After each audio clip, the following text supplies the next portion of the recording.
This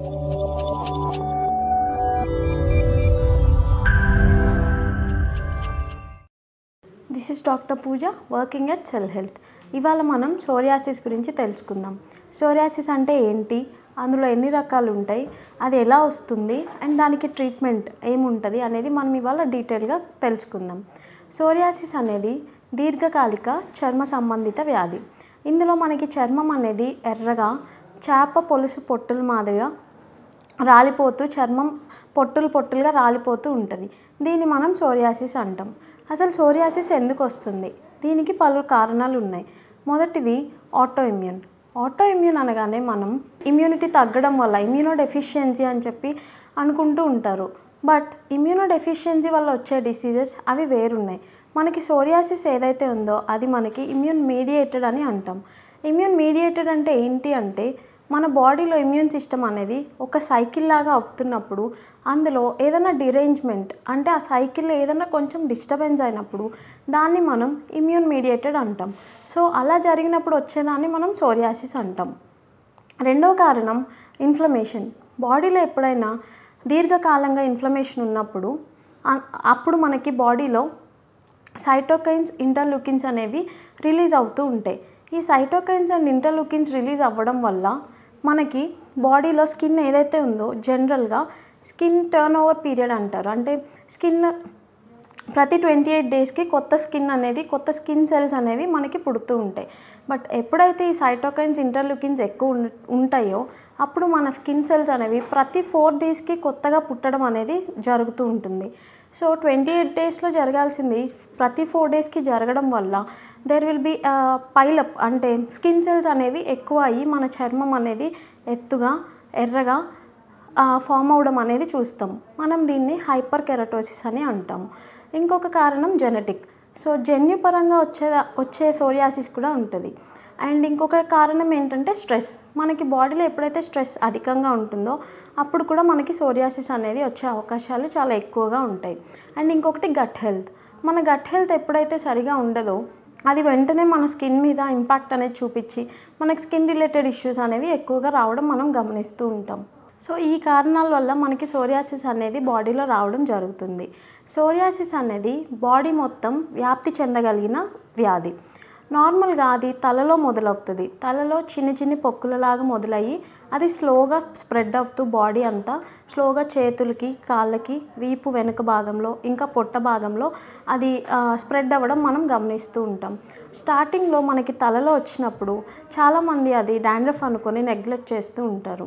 so ఒక 60% వరకు కేసెస్లో మనకి సోరియాసిస్ ఇలానే మనం చూస్తూ ఉంటాం. సో ఇప్పుడు మనం సోరియాసిస్లో ఎన్ని రకాలు ఉంటాయో దాని గురించి మాట్లాడుకున్నాం. మొదటిగా మనం ప్లేక్ సోరియాసిస్ అంటాం. ప్లేక్ సోరియాసిస్లో ఏమవుతుంది అంటే చిన్న పొక్కుల మాదిరిగా స్టార్ట్ అయ్యి అది స్లోగా స్ప్రెడ్ అవుతూ స్కేలింగ్ అనేది మనం చూస్తాము. స్కేలింగ్ అనేది వచ్చి అది పొరలుగా స్కిన్ పొట్టు మాదిరిగా తెల్ల పొట్టు చేప పొలుసులు ఎట్లా ఉంటాయో ఆ పొట్టు మాదిరిగా రాలడం అనేది మనం చూస్తూ ఉంటాము. అండ్ ఇచ్చింగ్ అనేది చాలా కామన్ సిమ్టమ్. దురద అనేది కొంచెం ఎక్కువగా ఉంటుంది. ఎక్కువ మందిలో మనం ఈ ప్లేక్ సోరియాసిస్ అనేది మనం చూస్తూ ఉంటాము. దీని తర్వాత రెండవది ఏంటి అంటే గట్టెడ్ సోరియాసిస్. గట్టెడ్ సోరియాసిస్లో ఏమవుతుంది అంటే మన బాడీ చుట్టూ వాన చినుకుల మాదిరి చిన్న డాట్స్ లాగా బాడీ అంతా స్ప్రెడ్ అయ్యి ఉంటుంది. అండ్ ఇందులో మనం మెయిన్ చూడాల్సింది ఏంటంటే స్కేలింగ్ అనేది ఎక్కువ జరుగుతూ ఉంటుంది. అండ్ ఇది చిన్నతనం నుంచి వచ్చే ఆస్కారం ఎక్కువ ఉంటుంది. దీంట్లో ఏంటంటే స్కేలింగ్ పొలుసులు పొట్టు రాలడం అనేది ఎక్కువగా ఉంటుంది. అండ్ దీని తర్వాత మూడవది ఏంటి అంటే ఇన్వర్స్ సోరియాసిస్. ఇది మనకి ఎక్కడ వస్తుంది అంటే మన బాడీలో ఎక్కడైతే మడతలు ఉంటాయో ఆ ప్లేసెస్లో ఇన్వర్స్ సోరియాసిస్ అనేది మనం గమనిస్తూ ఉంటాం.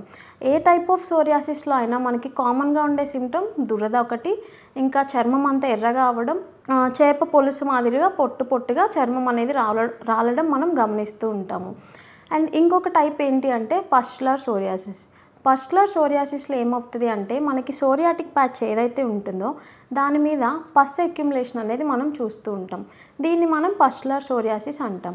అండ్ దీని తర్వాత ఇంకొకటి ఏంటి అంటే ఎరిథ్రోడర్మిక్ సోరియాసిస్. ఇందులో ఏమవుతుంది అంటే ఇది కొంచెం కాంప్లికేటెడ్. ఎందుకు అంటే మనకి స్కిన్ అనేది కొంచెం ఎక్కువగా ఎర్రపడుతూ ఉంటుంది. అండ్ ఇది వచ్చిన పేషెంట్స్కి ఫ్రీక్వెంట్గా ఇన్ఫెక్షన్స్ అండ్ వాళ్ళు ఎక్కువ డీహైడ్రేషన్కి గురవుతారు, ఫీవర్స్ ఎక్కువ వస్తాయి, చలి, ఫీవర్ విత్ చిల్స్ వస్తూ ఉంటాయి. సో వీళ్ళకి ఇది కొంచెం కాంప్లికేటెడ్ అయిన టైప్ అనమాట. అండ్ దీని తర్వాత మనం సెబోసోరియాసిస్ అంటాం. దీంట్లో ఏమవుతుంది అంటే ఇది ఎక్కువగా ఫేస్, స్కాల్ప్ మీద మనం అబ్జర్వ్ చేస్తాం. ఇందులో గ్రీజీగా ఎల్లో స్కేల్స్ అనేవి మనం గమనిస్తూ ఉంటాం. దాని తర్వాత నాప్కిన్ సోరియాసిస్ ఏంటంటే మనకి పిల్లల్లో మనం చూస్తాం. డైపర్ వేసినప్పుడు గజ్జలు, గ్రాయిన్ అంటాం కదా, అక్కడ మనకి స్టార్ట్ అయ్యి అది స్లోగా కాళ్ళ వరకు స్ప్రెడ్ అయ్యి ఉండడం మనం గమనిస్తూ ఉంటాం. సోరియాసిస్లో మనకి కొన్ని కాంప్లికేషన్స్ అనేవి కూడా మనం చూస్తూ ఉంటాం. మొదటిగా సోరియాటిక్ ఆర్థరైటిస్. దీన్ని మనం క్రానిక్ ఫార్మ్ ఆఫ్ ఆర్థరైటిస్ అంటాం. ఇందులో మనకి జాయింట్స్లో పెయిన్, స్వెల్లింగ్ ఇట్లాంటివి మనం గమనిస్తూ ఉంటాం. అండ్ ఇంకొకటి సోరియాసిస్ ఉన్న వాళ్ళలో కార్డియోవాస్కులర్ డిసీజెస్ వచ్చే ఆస్కారం కూడా కొంచెం ఎక్కువగా ఉంటుంది. వీళ్ళలో స్ట్రోక్ ఇట్లాంటివి వచ్చే ఛాన్సెస్ కొంచెం ఎక్కువ ఉంటాయి. అండ్ ఇంకొకటి వీళ్ళలో మెంటల్ హెల్త్ అనేది బాగా డిస్టర్బ్ అవుతుంది.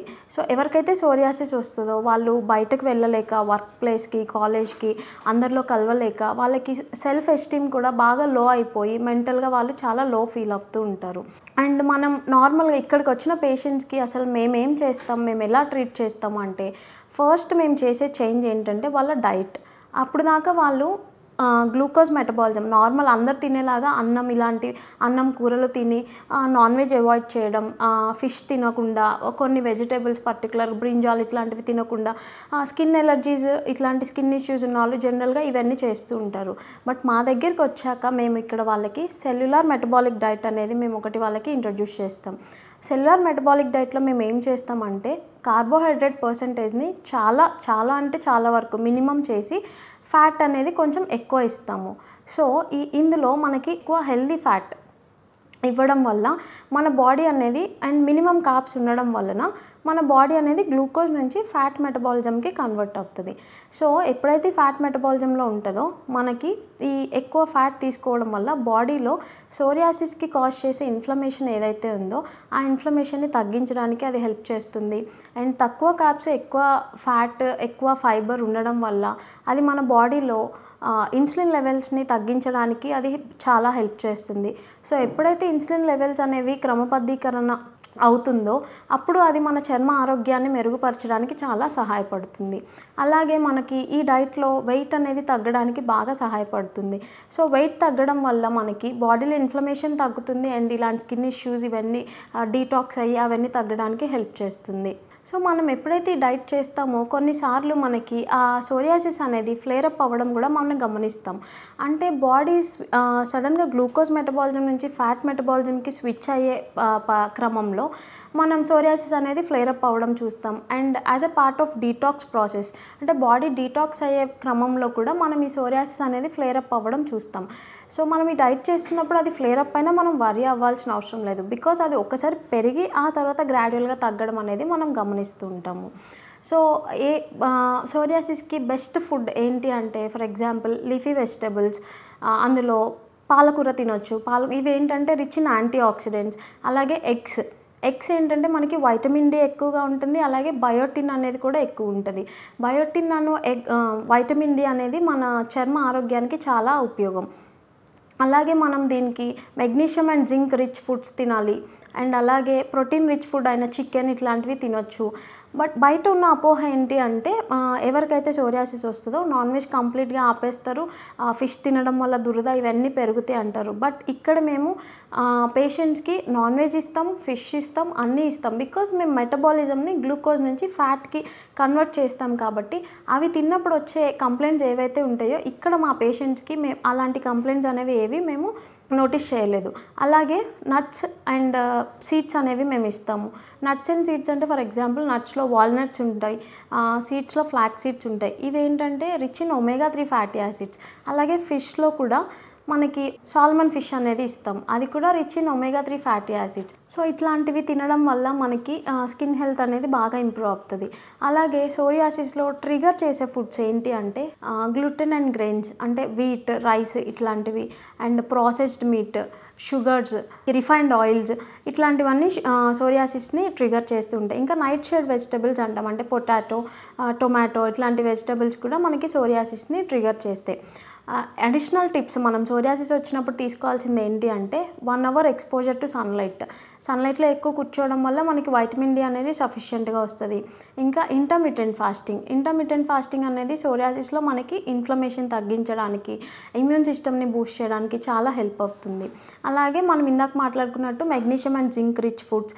ఇంకొకటి ప్రీబయోటిక్ అండ్ ప్రోబయోటిక్స్ మన ఫుడ్లో కొంచెం కరెక్ట్ ప్రపోర్షన్స్లో ఉండేలాగా మనం యాడ్ చేసుకుంటే అది మన గట్ హెల్త్ ఇంప్రూవ్ చేయడానికి కూడా హెల్ప్ అవుతుంది. సో ఇప్పుడు దాకా మనం ఏమైతే మాట్లాడుకున్నాం, డైట్ మోడిఫికేషన్స్ ఇవన్నీ చేసుకొని అడిషనల్గా మనం వాళ్ళకి న్యూట్రిషనల్ సప్లిమెంట్స్ అని ఇస్తాం. సో ఈ diet along with nutritional supplements అనేది మనకి ఇంటర్నల్గా ఏదైతే ఉందో దాన్ని హీల్ చేయడానికి, దాన్ని మాడ్యులేట్ చేసి మోడిఫై చేయడానికి, మేనేజ్ చేయడానికి హెల్ప్ అవుతుంది. బట్ సోరియాసిస్ అనేది మనకి ఎక్స్టర్నల్గా ఉన్న ప్యాచెస్కి కూడా మనం దాన్ని ట్రీట్ చేయడానికి మా దగ్గర సోరియా ఆయిల్ అనేది ఒకటి ఉంటుంది. ఇది మేము డిఫరెంట్ మూలికల నుంచి ఎక్స్ట్రాక్ట్ చేసి తీసుకున్న ఆయిల్. ఈ ఆయిల్ ఎక్స్టర్నల్ అప్లికేషన్ ఎందుకు మనకి కావాలి అంటే, జనరల్గా హెల్దీ పీపుల్లో, నార్మల్ ఏ స్కిన్ ఇష్యూస్ లేని పీపుల్లో స్కిన్ అనేది మనకి 7 లేయర్స్లో ఉంటుంది, 7 లేయర్స్ ఉంటుంది. సో ఆ 7 లేయర్స్ అనేది నీట్గా అలైన్ అయి ఉంటుంది. బట్ ఎప్పుడైతే స్కిన్ ఇష్యూస్ ఇట్లా సోరియాసిస్ లాంటివి ఉంటాయో ఆ 7 లేయర్స్ అలైన్మెంట్ అనేది డిస్టర్బ్ అయ్యి ఆ గ్యాప్ అనేది వస్తుంది. So pathogen or any germs అనేవి ఆ గ్యాప్ ఉండడం వల్ల లోపలికి వెళ్ళడానికి ఈజీగా ఉంటుంది. So they can penetrate easily in to the deeper layers of the skin. So దానికోసం అలా వెళ్ళకుండా మనం ఈ ఆయిల్ ఎప్పుడైతే అప్లై చేస్తామో అది మనకి బ్యారియర్ లాగా హెల్ప్ అవుతుంది. అట్ ది సేమ్ టైం మనకి లేయర్స్ అలైన్మెంట్ ఏదైతే ఉందో అది కరెక్ట్ చేయడానికి కూడా హెల్ప్ అవుతుంది.